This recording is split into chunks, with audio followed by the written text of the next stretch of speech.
Sports Connection, sponsored by Sterling Chiropractic. Welcome into Sports Connection. You know, whenever I start kind of going like this and my shoulder's a little sore, that's how you know that we are at 100% right getting into football season here in South Central Speaking Kentucky. of 100, it's going to be 100 degrees out here next week for you, Lauren. It's hotter than a cat on a hot tin roof, but it can't be as hot as opening Friday and Saturday night was. There was some great games, and we're going to waste no time. We're going to go ahead and jump into it, starting with the J. Allen Builders Bowl out at Warren East High School. That first game, Franklin Simpson and Christian County Wildcats with a 40-28 win in this one. In my opinion, it should have been a complete blowout. Obviously, there's a little bit of those first game jitters you got to get out at the beginning with Franklin Simpson fumbling on the kickoff, but they put on that defensive pressure almost out of the gate. Titus Brown there, the defensive end, he had 3 sacks in this game, 6 total tackles. I'm really liking what I'm seeing so far from Franklin Simpson. Yeah, good start for the Wildcats, and that game 2 wasn't a disappointer either for the Raiders. Well, that host team, the Warren East Raiders, taking on Davis County. Last year, that game went into overtime with Warren East winning 49-48. I was there. That was a crazy game. But in this one, it is 24-0. I know Warren East, I was only able to be there for that first quarter with the game starting so late, but Warren East scored right before halftime and just pulled out the shutout win over Davis County. Yeah, they had some good offensive output. Not as much of Dane Parsley as we're used to, but Michael Clark had 12 carries, almost 100 yards a touch. And then Maddox Terrence, 3 TDs on 6, had a sack. And Josh Collins had 4 solos, 16 total tackles. Warren East Raiders picked up right where they left off in the regular season last year, Lauren. They sure did. Moving over to Logan County in the Lewisburg Bank Bowl, our first game was Butler County and Russellville. Butler County took this game 29-7. So not the start necessarily that Russellville wanted, but obviously, I mean, talking to Coach Mikey, I mean, just getting out those first game jitters is really what a lot of these teams are having to do. Mike will get that straightened out, but Garrett Phillips, though, hello, Garrett. 1 TD pass, 2 rushing TDs, had an interception. Logan Hargrove there had a fumble recovery and a pick. So Butler County Bears starting off pretty good.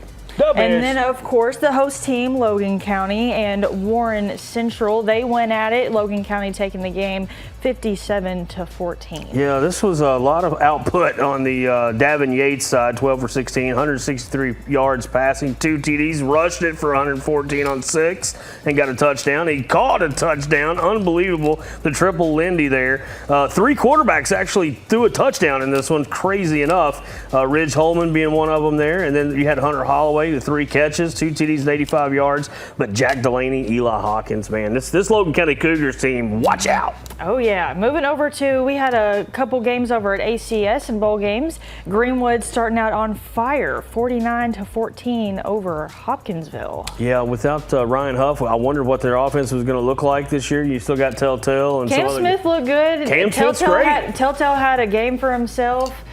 Elmo Stewart, of course, and then you just, I mean, these Gators, I mean, they'll have a little bit to work through, especially in the beginning on that offensive side, but their offense looked like they didn't need any help in that first game. Tickle me Elmo. And then, of course, ACS following at the end against Marion County, winning 19-0.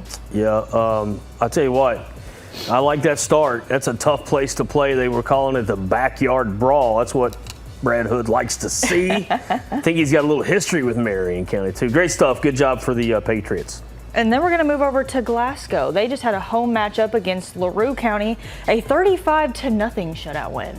Rico Crowder, watch out for this guy. He had 2 catches. All he needed was 2. He had a 91 yards and a touch. Easton Jesse, though, I told everybody earlier, watch out. This guy's going to have a career year. 12 for 20, 157 yards, and had 132 rushing with a TD. Mason Arms, though, 6 tackles and a sack.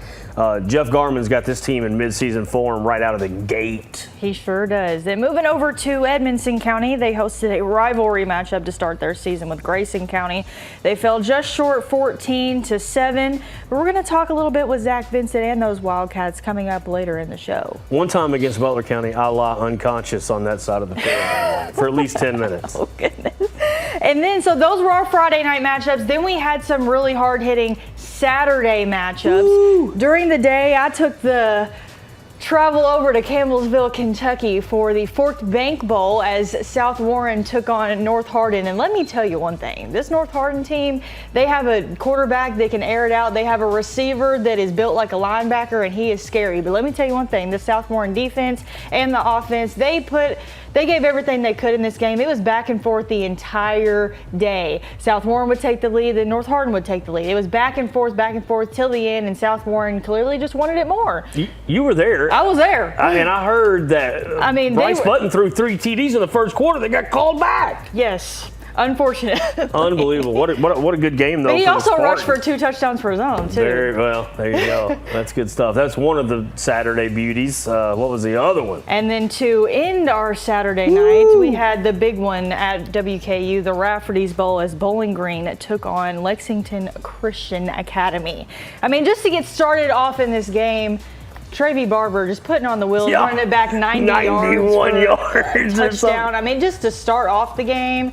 But this one, just like that South Warren game, back and forth, especially in the fourth quarter. Man, what a game. If you were in attendance, you got more than your ticket worth, that's for sure. It was better than a Sunrise chicken salad at the Rafferty's Bowl this year. Deuce Bailey, though, I mean, 2 top-notch guys. You got the Kentucky commit there. And Cutter Boley, who had a great game, 22-35 and 342 yards, 3 touchdowns. But Deuce Bailey, he's unbelievable, 31-42, 478 yards passing.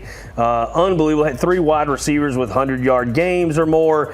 And then the rushing was great too. But man, OMG Bradley Hensley. Brady, I'm sorry. 402 yards rushing, 5 touchdowns. He caught 2. Unbelievable game. And you know what? I cannot believe the Purples didn't win the way they played. The numbers they put up. Nothing to hang your heads about. I mean, that first loss of the season, but there's on both sides of the ball. I mean, that was an outstanding game. Well, I think 2 things in here.